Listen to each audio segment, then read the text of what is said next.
Hey folks, Dave Isaacs here with you, and today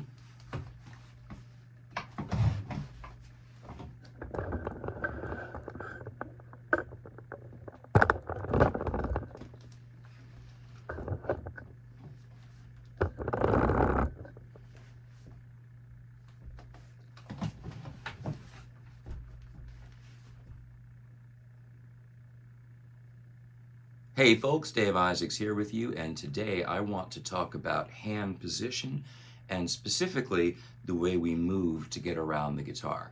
I'm going to show you something very fundamental here just by playing a scale.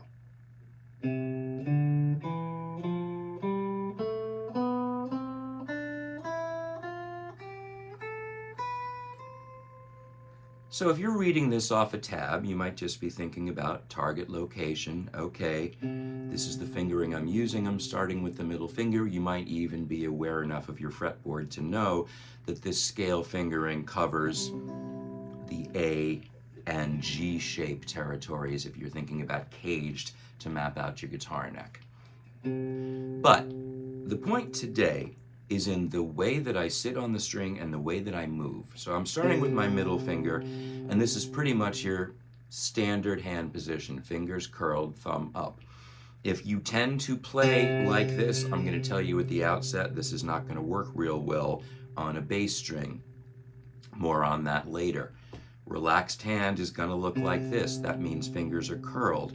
That means in this case that I'm not actually sitting on the very tip of the finger, because look at what that does to my wrist. What I want is a nice relaxed hand. Just like if you held your hand out in front of you, you bring that to the guitar neck and you see the curvature of my finger, and the position of my thumb is basically the same whether I'm touching the guitar or not. But now watch what happens. Now you might be thinking about, okay, you got to stretch here, right? So you got to set this up. You will see people who play like that, but look at my wrist. I'm already in a claw. This is not necessary if I do this.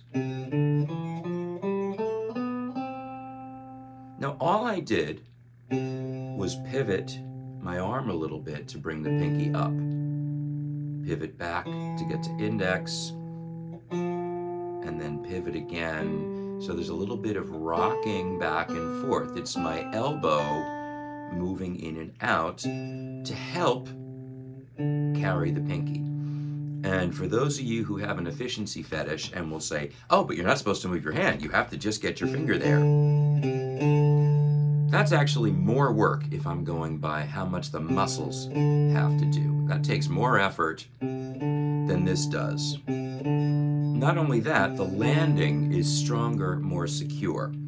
You're getting better leverage this way because you've got the weight of all of this behind it. Now, do you need to be able to make a reach to a pinky? Yeah, sometimes you definitely do. That's not what I'm talking about. The thing I'm talking about is when beginners sit down to play a scale or a melody and do this and think it's okay.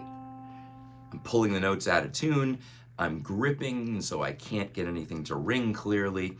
What I want to do is dance from fingertip to fingertip. And the movement of my arm in and out helps me sit securely on the string. When I shift, I just fall into the new position.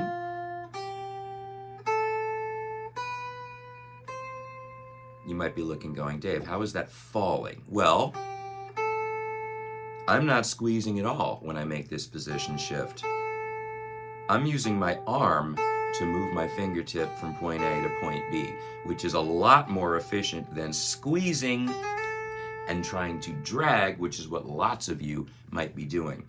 So notice now, if you pay attention to my fret hand, what you're going to see is not only is the elbow swinging in and out, but that there is a different path of motion that we've established here. We're used to thinking straight up and down the neck, and that this is the territory you navigate. So the hand looks like this, consistent as you move up, or consistent from string to string. I disagree. I think that we are actually navigating in 3 dimensions, and so sometimes we pivot in, say, to bring the little finger to a bass string. Sometimes we pivot out to put a little more energy or pressure on a skinny string. And so if I'm playing more of a, say, blues type,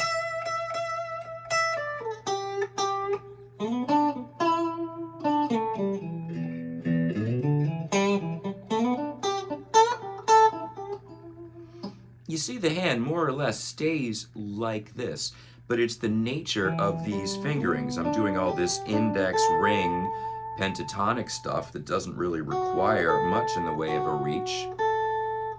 And I'll point out to you that even reaching the ring finger up 3 frets is not a stretch. Rather, not a stretch the way this is.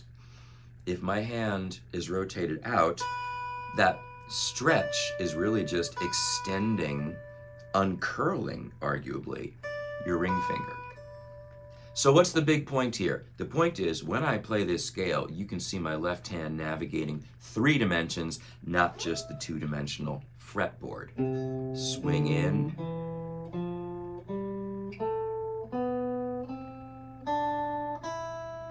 Glide shift. Let's say I do it up here, different part of the neck. You're going to see a slightly different hand position. Pivot in.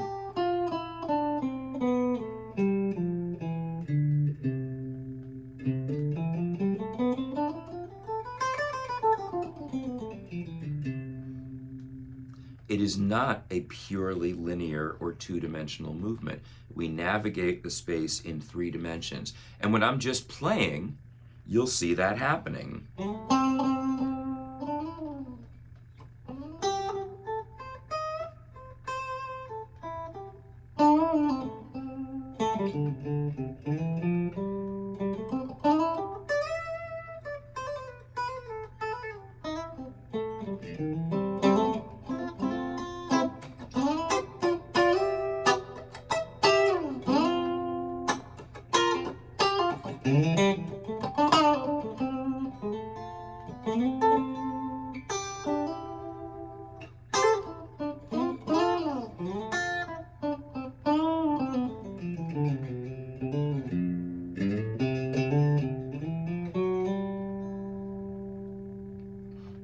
You can see, for all that to be smooth, I'm not just moving up and down across this grid, but I am working within this 3-dimensional space, pivoting on the thumb, and so sometimes that pivot is in and out, sometimes that pivot is forward and back, and the same thing applies to chords too. Your hand position, you already know this, I'm sure, your hand position is different on an open position C major than it is on this bar, and that's even a little different from this bar because my arm's more in, and that's different from this. So once again, if you find you are struggling with getting around, start taking into account that your hand doesn't end at the guitar neck, and we've got all of this back here to help you navigate in 3-dimensional space. Thanks for watching.